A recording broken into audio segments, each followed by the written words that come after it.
I'm finally going to be reviewing William Burroughs, or Call Me Burroughs, A Life by Barry Miles. I really learned a lot, and I've been interested in William Burroughs now for a long time, very long time, since the 80s.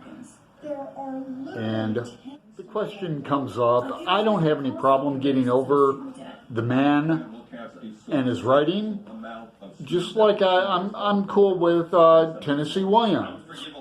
I'm cool with Oscar Wilde. I don't know, I'm ignorant about Lovecraft, but I know he was anti-Semitic. Charles Bukowski. So, have a lot to talk about this man, and you're gonna find out things you didn't know, and I'm gonna pull no punches. Here we go. Are worried about benefiting wealthy families. No, I'm not for free college for all. Former Texas Congressman. He's a very interesting character, and not what you think. He's got so many reputations, it's hard to keep up, you know. So many stories about him, and his writing is pretty hard to understand. You get the humor of it. Anyone who's ever read Naked Lunch, I read it twice. Recently, in the last few years, and the second time I read it with audio, but I read Junkie, I read Queer, I read the Yahoo letters back in the day when he was doing ayahuasca in Peru, and Yahoo letters were back and forth between him and Ginsberg. Junkie, I can't remember when that came out, but I read that. And then Queer didn't come out till the 80s, and get all the manuscripts together, just like Ginsberg helped him with Naked Lunch, getting that together. And I also read The Exterminator, his collection of essays, and where he talks about cut-up methods and all that stuff. But this is a review of none of that. It's a review of Call Me Burroughs, A Life by Barry Miles. And I learned a lot from this book, and thought I knew WSB a bit. But stay tuned, you'll learn a lot too. Anyone who's on the cover of Sgt. Pepper's okay with me. I suppose I could begin by saying that I think Barry Miles is a great writer, and he's written a lot of great biographies, and I'd like to read the McCartney one for sure. And I don't know if I've read the Beat Hotel one, but I did see the documentary, and it's probably on YouTube. I'll see if I can leave a link below. I'm also going to leave a link below of YouTube video of Jack Kerouac on Buckley's firing line back in the day, and also a link to Allen Ginsberg talking about that, because it's in the book too. And I want to do this justice, because it deserves it. If you like William S. Burroughs and that, you'll love the biography. So, and also right off the bat, people coming to my channel, I assume don't need any special, like, okay, watch out, I'm going to talk about this, look out, I'm going to talk about that. We're all fucking adults here, okay? We're all fucking adults here, okay? So, the point I'm making is, you have to be able to separate, the person from the writer, I think. And that goes for a lot of people. Woody Allen came to mind, because I'm thinking, like, Woody Allen, Bukowski, William S. Burroughs and others are writers who their whole spiel, their whole shtick is writing about their life. They are the writer. William S. Burroughs thought his job, his destiny, his calling, his reason to be on earth was to write. To get that through here. Hunter S. Thompson and Bukowski, alcoholic drug addicts, womanizers, Oscar Wilde, homosexual, pedophile. Now Burroughs gets called a pedophile because he liked boys. Now this is the difference to me, and it comes into it comes in the category of all the information that you didn't really want to know. No, I'm not homosexual. I've never been a heroin addict. Luckily, I tried it, just don't like it. Makes me itch and puke. So I come to William S. Burroughs. I've liked him for decades. If I mentioned, I read Junkie a long time ago and Queer a long time ago, and the Yahe Letters a long time ago, and The Exterminator, a collection of his essays and all the cut-up theories and that, E-meters. He was in Scientology for a long time. Naked Lunch I've read twice. Second time with audio, helps a lot. Seen the movie, loved the movie too. Long time ago. So what interests me in this book or Burroughs? I like movements, like literary movements. Gertrude Stein in Paris. Let me look. Gertrude Stein, Ezra Pound. Many, movements. New York, the Confessionals. I'm going to have a video up soon on John Berryman, one of my favorite poets, the Dream Songs. Anyway, Burroughs was a bottom to be the woman in the homosexual relationship. He could achieve orgasm that way, okay, blah, blah, blah. So, in my mind, the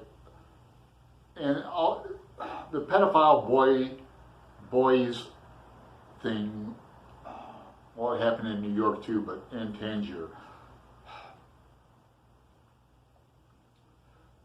They were around. It's not like he was a pedophile to me. Is somebody hiding in the bushes, raping boys, He was soliciting. It's me, I don't know. So there's that. Junkie, Queer, the Yahe Letters, those were written exactly as they happened. They came out in different time periods, like Queer didn't come out till 85. And the Yahe Letters came out in 63 through Fear and Jetty. WSB always had help gathering his materials together before Naked Lunch, which Allen Ginsberg helped him with. So many stories, so many people he met, from Timothy Leary and Robert Anton Wilson, who I'm real familiar with, from Finnegan's Wake. Hunter S. Thompson visited WSB in Lawrence, Kansas, where he finally retired to. And, brought gifts. Yeah, yes, a handgun. He never identified with being gay or the movement. He never identified with the Beat Generation. He went against it. He was friends with Ginsberg and Kerouac, but man, the relationship was tumultuous. And I don't want to split hairs whether Burroughs was bisexual or not. To me, he was married, he had a son, really 2 children. He adopted Jones. he was haunted by guilt all his life. He did not have a happy life. Haunted by guilt over Joan and the William Tell routine. They were both drunk, and William Burroughs talked her into putting a glass on her head, and he tried to shoot it off and shot her in the head and killed her and got off. That was in Mexico. He got off somehow, and it haunted him. The book opens up with Native American tribal chairman, famous Indian named Black Elk, and a sweat lodge. Burroughs was heavily into magic with a K, the occult. Met Jimmy Page. He manifesting things, dream interpretation, where ideas come from. Can we tap into the unknown? He influenced so many people, writers, artists, musicians, Patti Smythe, Andy Warhol, Mick Jagger, David Bowie, John Cage, Miles Davis, Delmar Schwartz,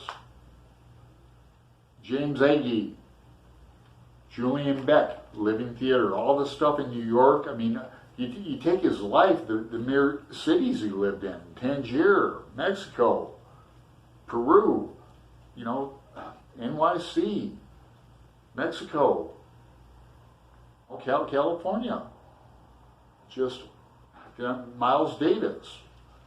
And I spared you guys some things. I had more to talk about like TMI, things that I learned and didn't want to know. Before I forget, I just want to say I like Ginsberg's poem, the one about meeting Walt Whitman in the grocery store, Better Than How. You know the scene in Star Wars, the space cantina, without Hussein's rumpus room and naked lunch, that wouldn't have happened. WSB didn't get AIDS in the 80s because he was royalty. He got the first shot of, the NYC heroin, the China White. David Bowie's Diamond Dogs, used the cut-up method to create that. He was on record saying that. Michael Snipe of REM, Kurt Cobain, The Clash, Sex Pistols, Iggy Pop.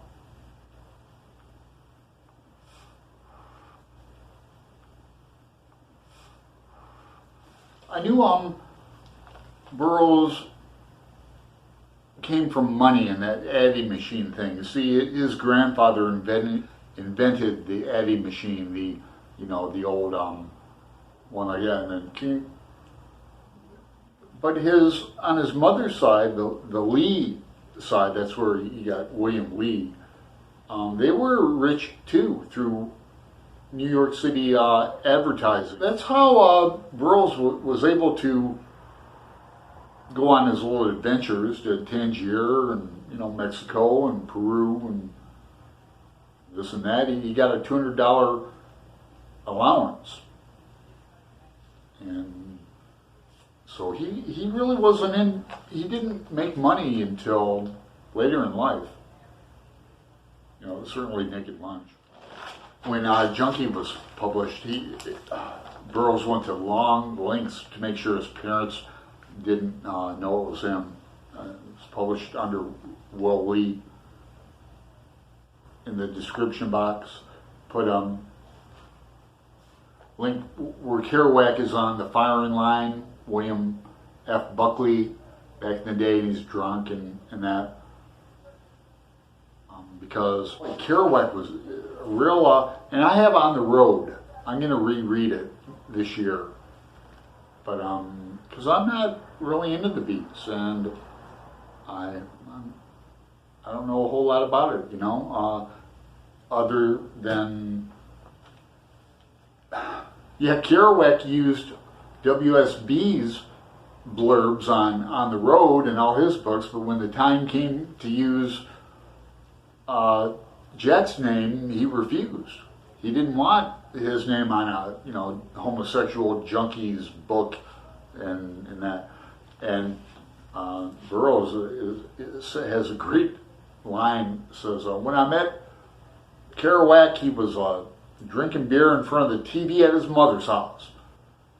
25 years later, he's still drinking beer in front of the TV at his mother's house. And that's how WSB talked, and he dressed impeccable. He was like, they equate him to Sherlock Holmes. Burroughs would never leave the house without like a can of mace, a handgun, a knife, you know, a thing in his cane. He was a paranoid something or other. He was something else, man, you know. There's a lot of his talks on YouTube. I find him fascinating. I do. I just do. And you'll love this book if you're a fan of WSB. You know, him and Keith Richards suffered greatly from writer's block off and on, but he produced a ton of work. He did. You know, he would write through his writer's block, which is something I don't do. I need to do that. Did I talk about Billy Burroughs, his son? And after having read the Hunter S. Thompson book by his son Juan, Stories I Tell Myself, I reviewed it. It's really hard because young Billy tried to live up to his father's legend, and that became an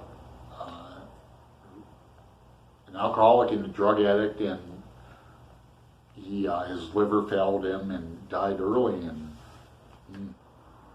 I think WSB found peace finally in Lawrence, Kansas. And I remember reading an article in a magazine about the hombre invisible.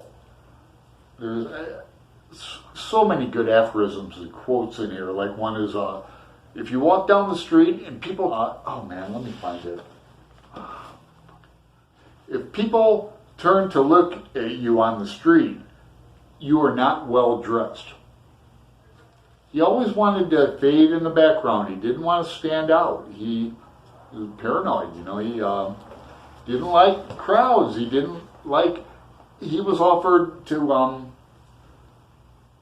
go on tour with the Stones back in the day for Life magazine and turned it down. Didn't want to. And Jagger was pissed. You know, part of that Andy Warhol scene, it just excited me. I'm going to call it a day. And man, I had fun spending time with this book, but all good things must come to an end, and I'm glad to put it away. A lot of stuff about occult and magic in here, the history of it, manifesting things, wishing, will. Two kinds of will, people. There's willpower, and what's the other one? Free will. Call me Burroughs of life. Check it out.